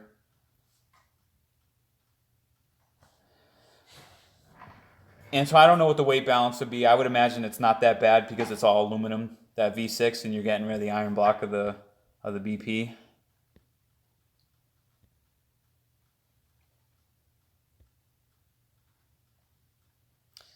The S2000 is the car to get right now just because they keep going up in value. I don't think it's a bad like I don't think there's any way you can really lose out on buying an S2000 if it's clean. The 370Zs like because they still make the damn things, they're only going to depreciate. So if you want an S2000, I would get an S2000 because they're just going to keep going up. They're going to be like NSXs and Mark IV Supras where they're just so expensive it's almost not even worth buying it.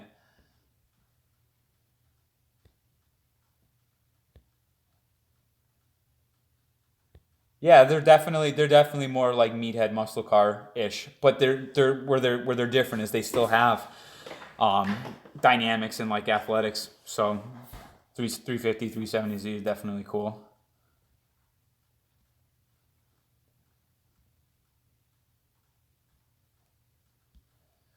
Mookie, yeah, the Arc State is so good. It really is so good, and people like so many people don't realize it. I always say this, and Ryan always says this. The IS 300 platform is probably like one of the most direct similar cars to the RX-8 in terms of like having athletics but being very comfortable and like quiet inside. Like they're a great car, so I would look into those. And they're not, and they're again they're an underrated and very inexpensive car now. Yeah, there's a company in Europe now that offers a V6 swap for the Miata platform.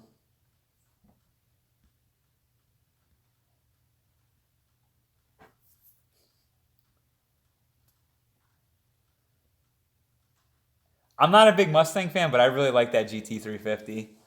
I think that engine that comes in that GT 350 is so sick.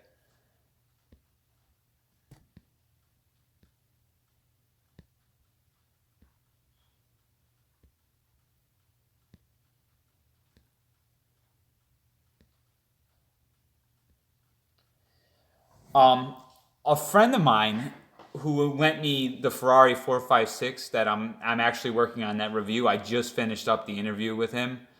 I'm doing that more like a Petrolicious style video. He has a Q50 S Sport with the 400 horsepower, and he loves the thing. He says, it's not a sports car. He wants me to actually do a review on it, so I'm probably going to be reviewing it this year. And he has a couple other things that he wants me to do as well. It's definitely not like a hardcore sports car, but for like a comfortable, like fast as shit daily, it definitely like fits the bill.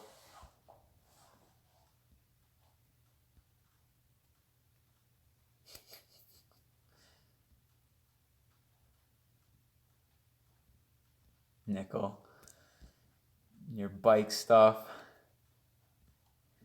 Um, Evo's STI's Focus RS. Out of all of them, I think I like Evo 9 MRs the best. I just like the way they look, and I think the whole package is pretty good. The Focus RS is cool because it had you could do the the rear drive bias on it and do like drifty stuff.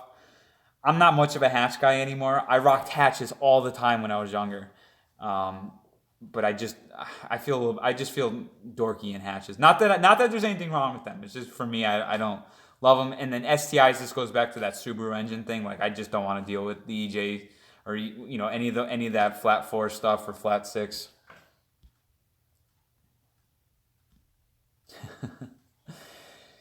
Yeah, I do like the NB coupe. That would definitely be interesting.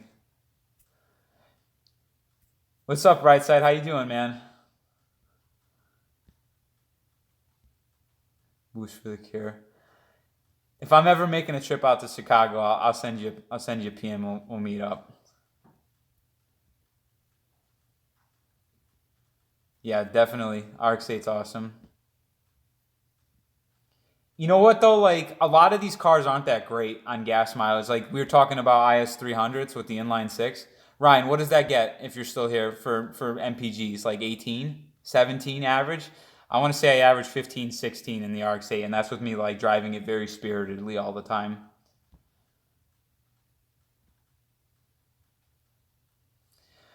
Edison, I actually had a lot of change of hearts since that video when I announced that. I'm working on two small business startups at the moment, and those are kind of like where most of my attention is going right now. Also, finances. So I'm not buying anything else. It's killing me because like I want to go buy something, but like I don't want a car payment. I don't want something that's going to prolong me. Um, from working on stuff that I think is going to be more valuable to me down the road and keeping me more tied to my day job. I'm trying to like break those ties. So probably not anything other than the white FD is you're going to see me building in the AP1 S2000 or doing stuff that I have on the cars here. I have not driven a current STI. The newest Subaru I driven was that WRX hatch that I did the review for. As far as STI goes, I drove the first and second generation that came to the states.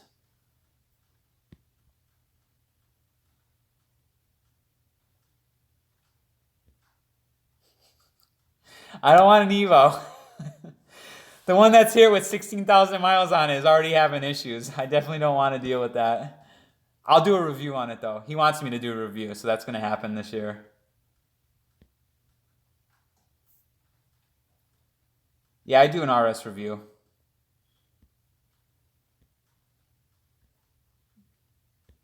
That's good, man. Happy to hear that. You have to take any car you own and drive it to Cali and back. No BMW Suburbans. What the hell kind of question is that? Uh,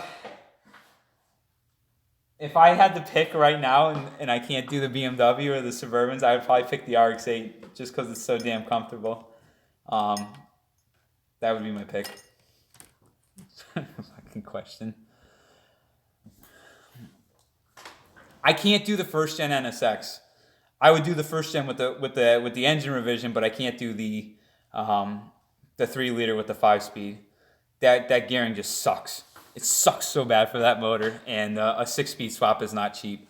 So if I was gonna do my first pick of an NSX would be the first or second year with the flip up headlights and the 3.2 with the 6 speed motor.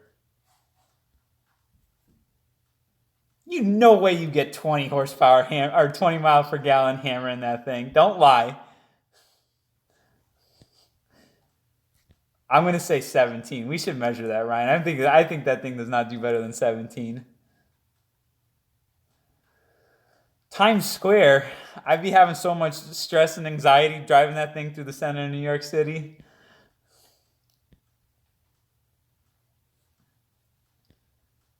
Believe me, I can't wait to start that white RX-7 build.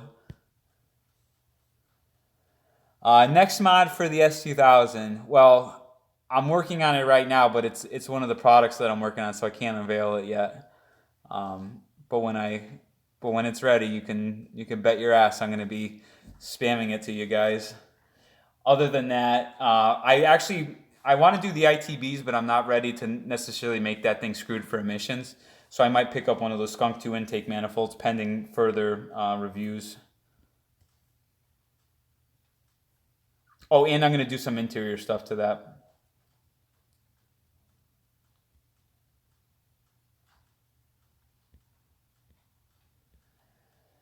Genesis Coupe is a cool car.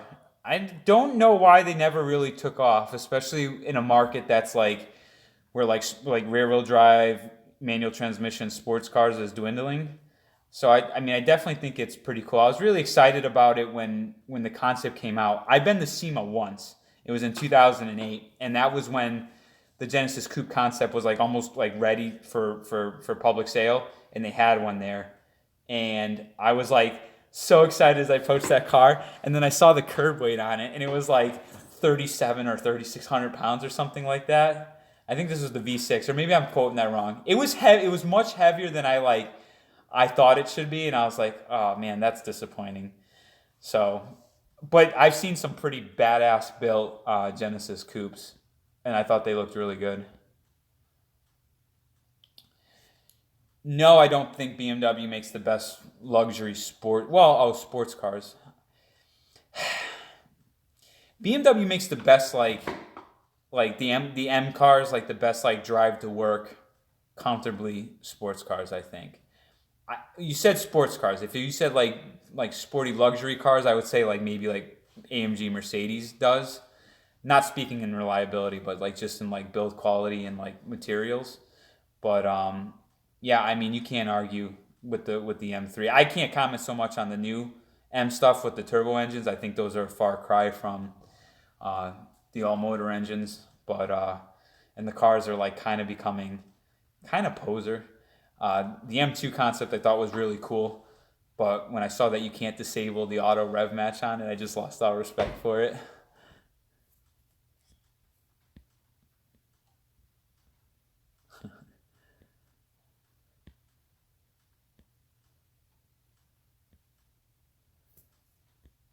Yeah, Edison, I agree. I have to wrap up what I got. I got to finish these cars. If you're mechanically savvy and you're not afraid to get your hands dirty, there's so much support for the rotary stuff that it's not that bad. As long as you're not doing rebuild stuff on your own, like if you get a sorted one that just needs, or if you get one that just needs to be sorted, I don't think they're that intimidating.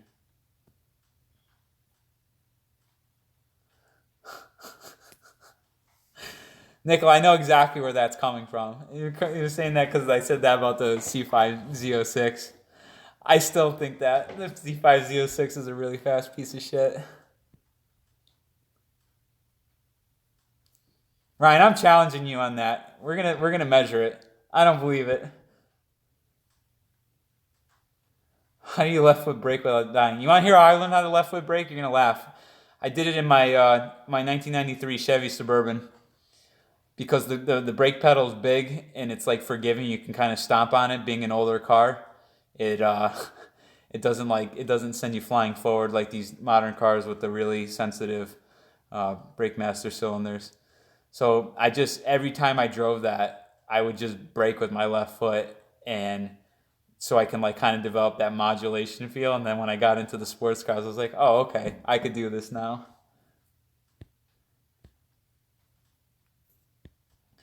Yes, 9,000 RPM in any motor sounds really good, especially with ITBs.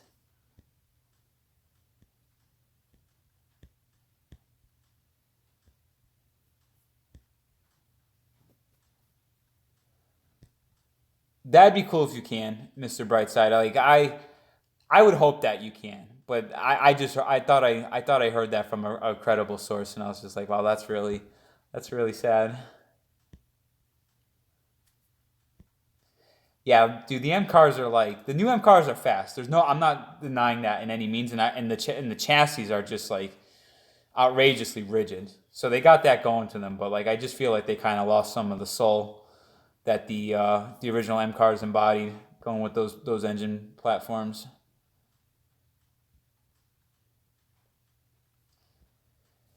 Dude, left foot braking is like an autocross thing. Um, Most of the top autocross guys they left foot brake because of that minuscule amount of time that you lose moving your right foot from the gas to the brake. On a big track, I don't see there being much benefit to. I've seen some guys do it, but like I think it's more for autocross stuff is the real benefit of it. I don't do it personally, even when I'm driving competitively.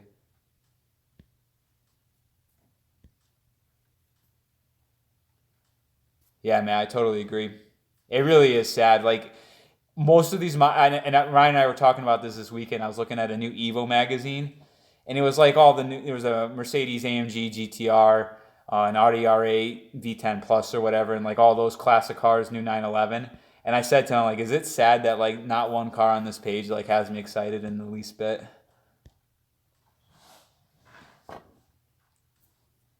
All right, Tim, that's cool. Well, at least that's good that you can do that because that makes me feel a little bit better about the car. It's almost like a modernized E36, so I think it's cool in that regard.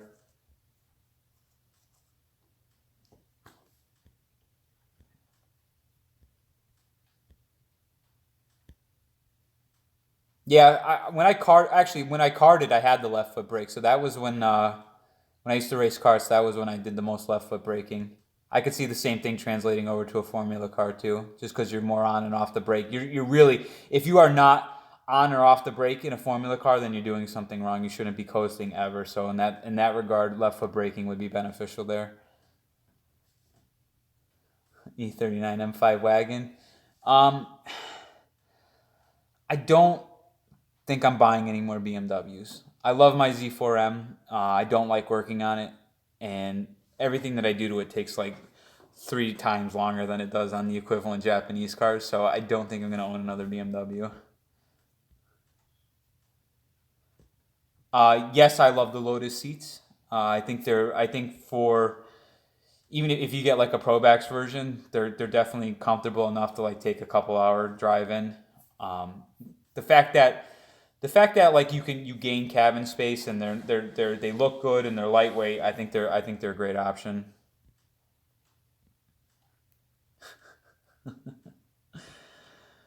Mookie, I can rebuild it for you, but I can't promise you that it's gonna run after. So if you're willing to take that risk, I'll do it.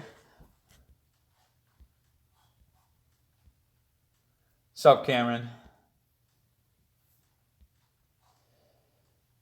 Yeah, I actually want the CSL airbox for my car. My buddy has it in his E46, and you can hear it in the Z4M versus E46 M3 track video that I did. He left the snorkel off so you can hear the throttles more. With the snorkel connected, you can't hear them as much, but it is expensive. That's the only thing that is kind of deterring me from like biting on it because it's like literally like over $3,000 for just the damn box, which is kind of ludicrous for what you're actually gaining in performance.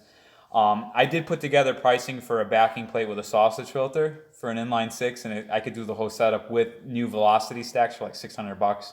So I may entertain that. Plus the throttle noise would be glorious. And because I don't track that car, I don't care about the little bit extra heat that's going to get sucked in. Mookie, if you, I have a friend here. He's here 6 months a year. He's the one who does like helps me with my rotary stuff. He does fantastic rebuilds. So if you're interested, he's not here right now, but he'll be back in the spring. Shoot me a PM if you want. I could put you in contact with him.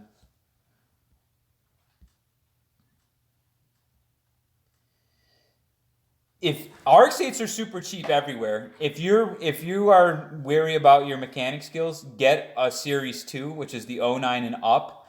The 2010 and 2011s are still covered under the Mazda 100,000 mile 8-year engine warranty. So if something's wrong with it, you can have the engine swapped out, but you're still going to have to do things like ignition coils and probably get rid of the catalytic converter on it.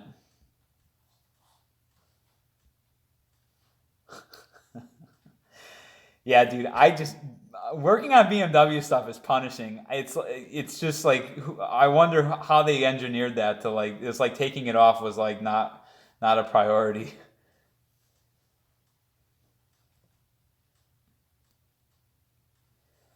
Edison, I don't have a track membership. Um, as of now or the last couple of years, it's just been a couple track days here and there. And Spec Miata, I raced Spec Miata for 6 years. If you go back farther on the YouTube channel, I have some of my races posted. But when I for the new place here, I sold all my whole setup, so my enclosed trailer, the car, and I sold my Z06 too. So I guess I'm technically retired from Spec Miata and wheel to wheel racing.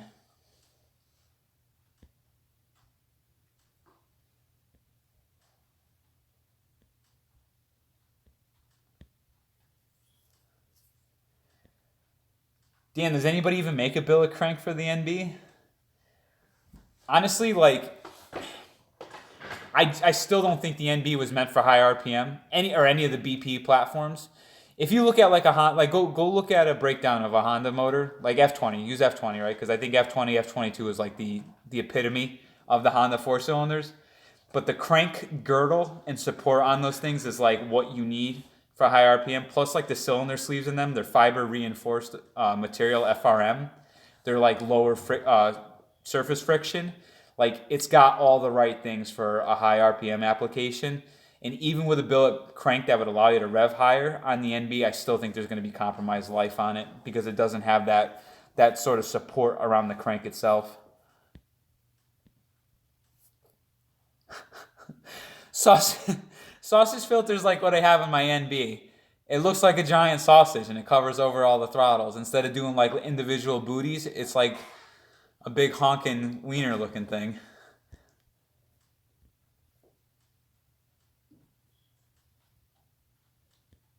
E36s are cool. It's definitely a fun car.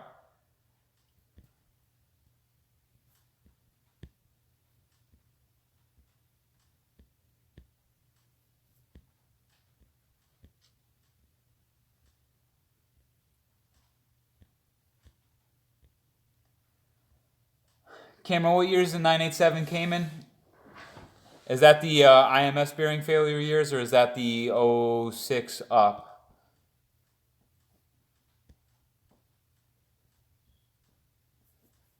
Yeah, dude, C5 had to go, unfortunately. That was a cool car. It was cool to get the experience owning it. I wouldn't buy another one. It's not like that awesome of a car. Definitely a great bang for buck performance car though. Cobra kit car. I looked at Factory Fives Mark IVs. I like them. I would totally build one. I think there's something like really cool about having like a kit car that you like a nice quality kit car that you put together with all brand new, no rusty stuff, all coated like hardware and fasteners. So I dig them. Oh, that's right. You said Cayman. '06, '08 Caymans are cool. I drove a 2011. That car like was very influential for me. That's how I ended up with the Z4M. because I drove that 2011 Cayman S and I was just blown away by a nice, quiet, fast, comfortable, very well-rounded car.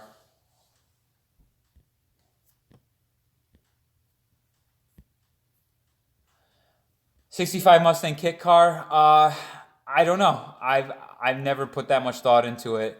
See, the problem is with a lot of those older kit cars is like the suspensions. I don't know what they use, and I think they're like more old school stuff, and I don't know how well they actually drive. If I were to entertain something like that, I'd have to actually like drive one to see like what it would be like. Because that would be a real sham if you spend all the man hours putting one of those damn things together, and then the first time you drive it, you're like, wow, this thing's a toilet. That would suck.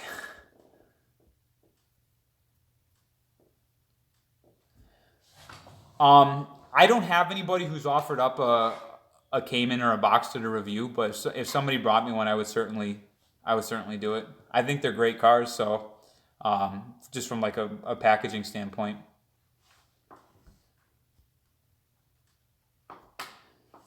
Exoset, I've thought about doing something like that, but then I wondered like how much I would actually drive the thing, not having like a roof or windows. So I can't see myself wanting to like hop into something like that all the time, so it wouldn't get driven very much. I can't even find the time to drive half these cars as much as I'd like to, anyways. I don't want a Grand Cherokee.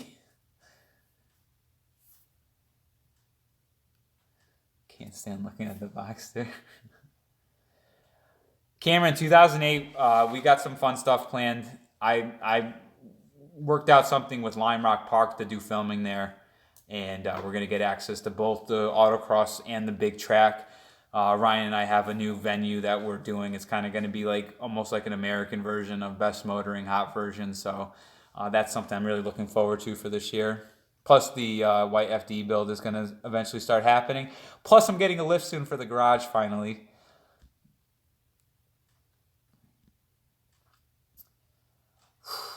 I wouldn't say I plateau with cars. Honestly, like the more I'm getting exposure to these like higher end exotic sports cars, the more I'm disappointed with them. I did a review on a 1994 Ferrari 456 GT V12 manual, and I was like so excited going up to that review. But after I drove the car, I was like, wow, this really wasn't nearly as cool as I thought it was going to be. So a lot of those cars kind of deter me, and it's like the more time I spend with them, the more I don't see where the money's going. I mean, they're definitely awesome. I drove that GT3 911, the 991. It's an awesome sorted car, but like it's also a $150,000 car, and to me that's just like ludicrous for a car payment. Or I mean, I don't have $150,000. Like I don't even want to finance a $40,000 car. So I look at stuff like the FD. Like I think if you buy an FD at $15,000 and you put $30,000 into it, you have a $45,000 car that's going to be like really kick ass. And to me, it's going to be much more raw and engaging, and just in my opinion, a prettier thing than something like that 991.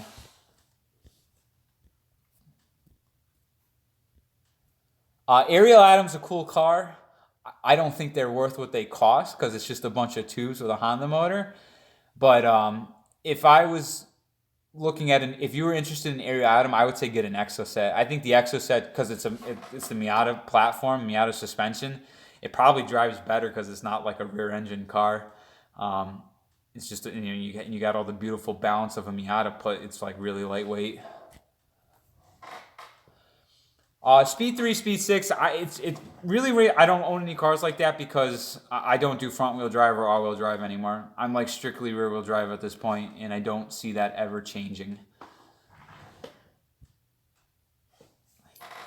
The worst car I ever owned was probably my 1993, oh no, it was a 1992 Mitsubishi 3000 GT SL. I bought it when I was 17 in high school, which that was 2002. It was the cheapest example I could find because they were like kind of out of my price range. So I bought like the cheapest example that I could find. It was $4,100, and that thing was a shit box. What a toilet that car was! But I felt like such a pimp driving that into my high school.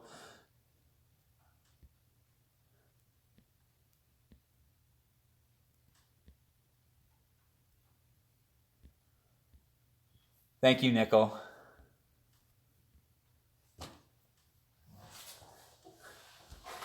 Yeah, man. Like seriously, like I always say 90s cars because like they have enough like build quality, like reliability and creature comforts to be good, but they're not like overcomplicated with like stupid electronics and like in other nonsense that we get in the modern cars.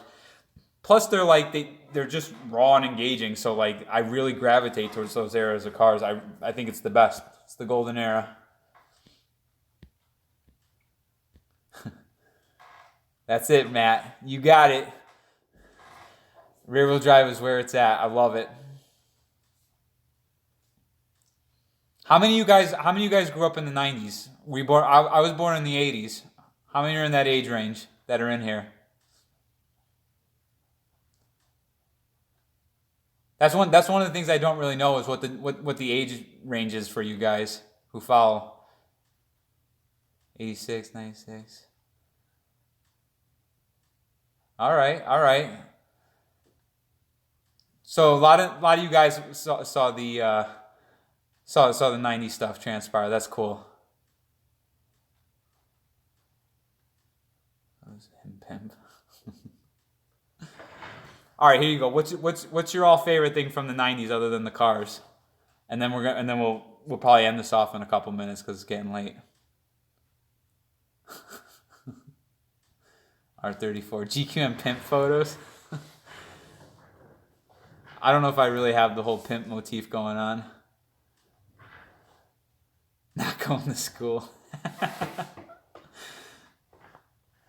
Yeah, movies from the 90s are good. Dude, Bazooka Gum. Oh man. When I used to play baseball, that was everybody had that in Big League Chew.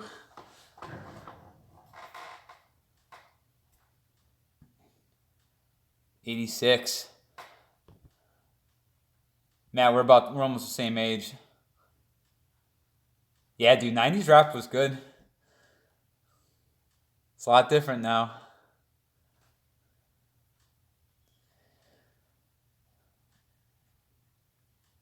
Yeah, Cameron, I'm almost done prototyping the first product that's going to be released. So it's hopefully going to production, um, probably beginning of February at the rate that I'm at, and then it's going to be up for sale. So I'm really excited about that.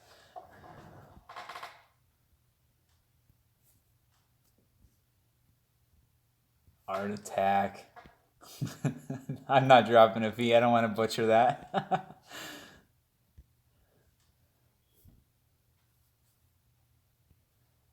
Yeah, man. I kind of feel like an old fart because I'm like, oh yeah, the 90s, that was the best.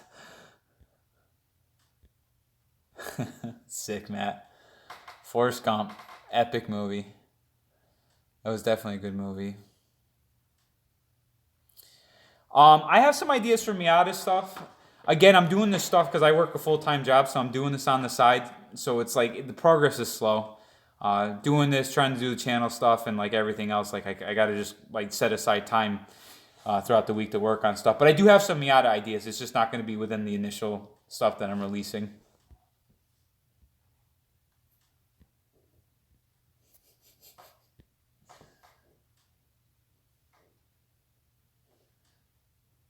No, 2000s were good. I think that's kind of like when the automobile peaked. That was like the end of the forever cars. They had, just enough stuff to be like still modern. Chassis rigidity was really good, but they weren't like overcomplicated with crappy like a ton of electronics and vehicle networks. Awesome, guys. Well, those of you that are still here, thank you so much, and thank you all very, very much for the support and for subscribing. I really do love it. I think I think all you guys are great, and I love the conversation that we get. I love the comments. I do read them. For those of you that didn't hear this before, I read every comment and I try to respond to everybody. So thank you guys so much, and I'll try to have a video out within the next week, and so I'll get back on schedule soon. But that's it, guys. Thanks again. Have a great night, everybody. Till next time.